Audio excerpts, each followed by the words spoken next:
So it's Grandma Roseanne, and today we're making apple fritters. I cannot think of a better way to start the day than apple fritters. So you hang with me for the next few minutes and you can serve this to your family too. Hi, good morning. It's Grandma Roseanne. We're going to make apple fritters. I love them. I think they are amazing, but this is Saturday morning, and I think what a wonderful treat for your family to wake up smelling apple fritters. And it's very quick, very easy, very simple, and super delicious. So we're going to start out with some Granny Smith apples, which I think are probably the best apple for this. It's a little bit tart, and that's a good thing. Now we want to peel them. The way I do it is I go around the top, I go around the core, and then just bringing it down. Ever so easy, unless you're like my grandma. My grandma would go around and around and around, and she would have this one long spiral. We were always amazed sitting at her feet watching her do that because none of us could do it. Of course, we were kids then. Takes a lot longer, but it's impressive. Alrighty, now we want to cut into 1/4 inch pieces. So what I do is just cut there. You always want to go on flat surfaces because it's safer. And then here, and here, and here, and now you have cored the apple. Now what we will do is cut it into 1/4 inch pieces.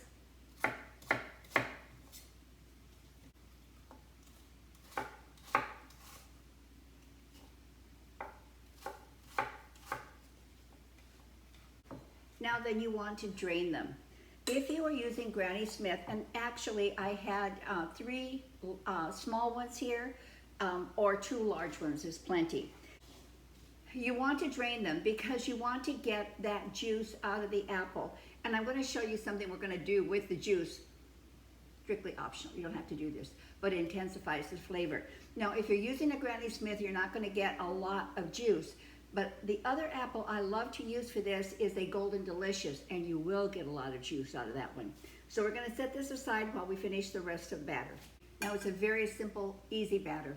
I have got 1½ cups of all-purpose flour, 1½ teaspoons of baking soda,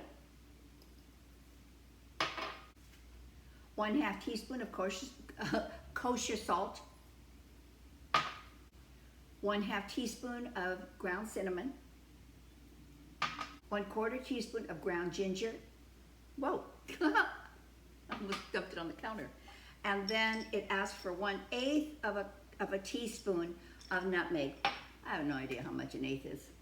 So you just do it till you think you have enough. And you want to use the fresh nutmeg, you know. It really does make a difference. I have no idea how much that is. It just feels like enough. We want to give this a nice good stir so it's all incorporated. So we set that aside. Now we go to our wet ingredients. And here I have 1 egg, 1/2 cup of sugar, 1 tablespoon of melted butter.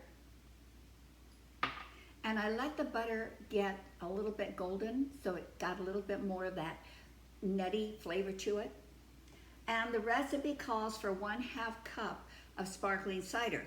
Now, if you went to the store like I did and got all the ingredients you needed for all the cooking today and you forgot the apple cider, well, I am not going back to the store for sparkling apple cider, so I'm going to use milk.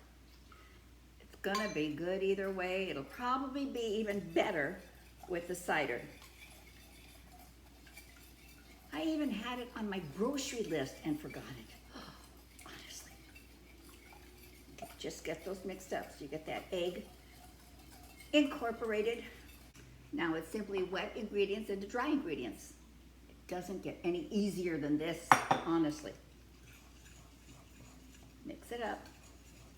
This is where you're going to want to take a look at your batter. If it looks too thin, add maybe a teaspoon more of flour. If it looks too thin, add a little bit more of your liquid, whatever you're using. If you were more adept than I, you're using the sparkling cider. Now mine definitely needs a little bit more milk. And here you want to go slow, okay? You don't want to put in too much and then you're balancing flour and milk, and you don't want to have to do that.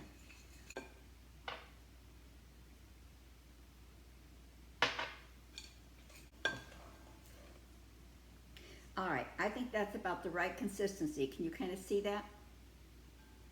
Now I'm using canola oil, any vegetable oil will do, but I'm putting just about enough in there to where I have about 2 inches of oil. You want your oil to get up to 350 degrees. While that's coming up to temperature, we're going to add our apples. And I got syrupy out of mine. We're going to add that too because it's just going to intensify the flavor. Now, if you want to ensure that your apples are going to be softened all the way through, you can cook the apples for maybe 2 or 3 minutes just to make sure they're softened enough. And you know what I love about this recipe is, unlike some bakeries, they really skimp on the apples. I love this recipe because it's just full-bodied apple. And you do want to make sure that your oil is up to the 350 because otherwise it just, the fritter will soak up grease and it's just not going to be as good. Now I found the easiest method for me was to use 2 spoons, and I would just take one and just drop it.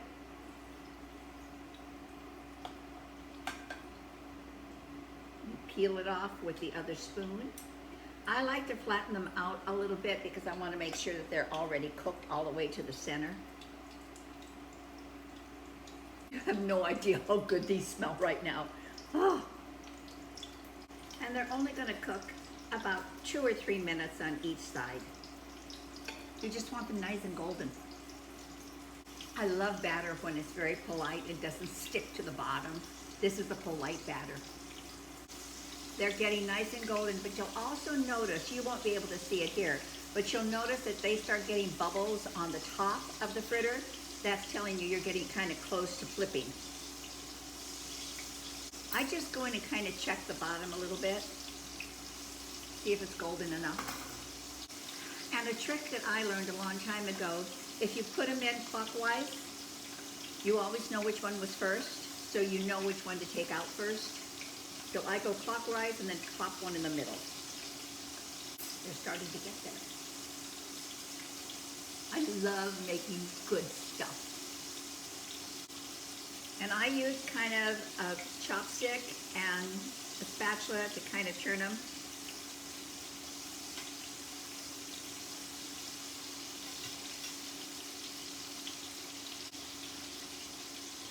While these are frying, you know, what I have come to believe is that you can cook anything you want. You can bake anything you want.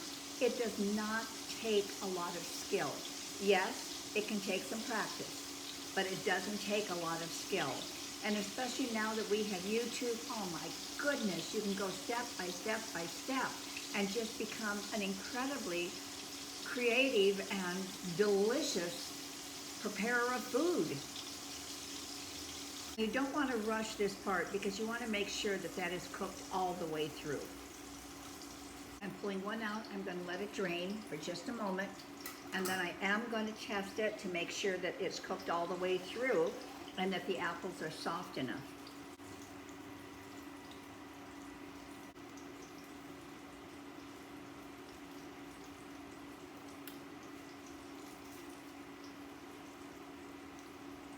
That's real perfect.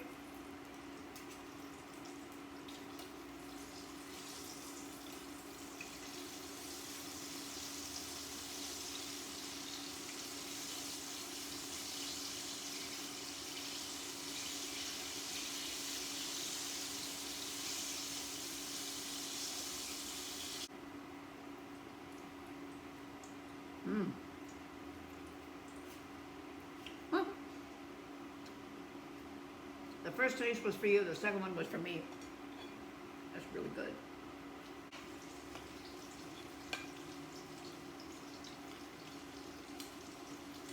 And be sure and check each one individually because depending on where they are in your pan, their cooking time will vary. I will show you an example. This one Can you see that all right, I hope? Has been in the exact same amount of time as this one. However, this one was on the outer edge of the pan, and the first one was more towards the center. Well, we finished our project. Now, I just dusted these with powdered sugar. If you want to do a drizzle on them, take about maybe 2 tablespoons of powdered sugar that you have sifted, probably, I don't know, maybe a teaspoon of milk, a pinch of cinnamon, mix it up and just drizzle it over the top, and that is delicious as well. But I was happy with this, so we're gonna stop here. Oh, other than I have to take a taste just to make sure it's perfect.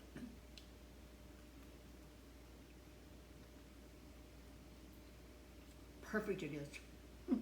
So come back, subscribe, hit that little like button, that little thumbs up, and have yourself an outrageously beautiful treat that you can serve to your friends, your family, or just for yourself with a nice cup of tea. Thank you so much. Come back anytime. Bye.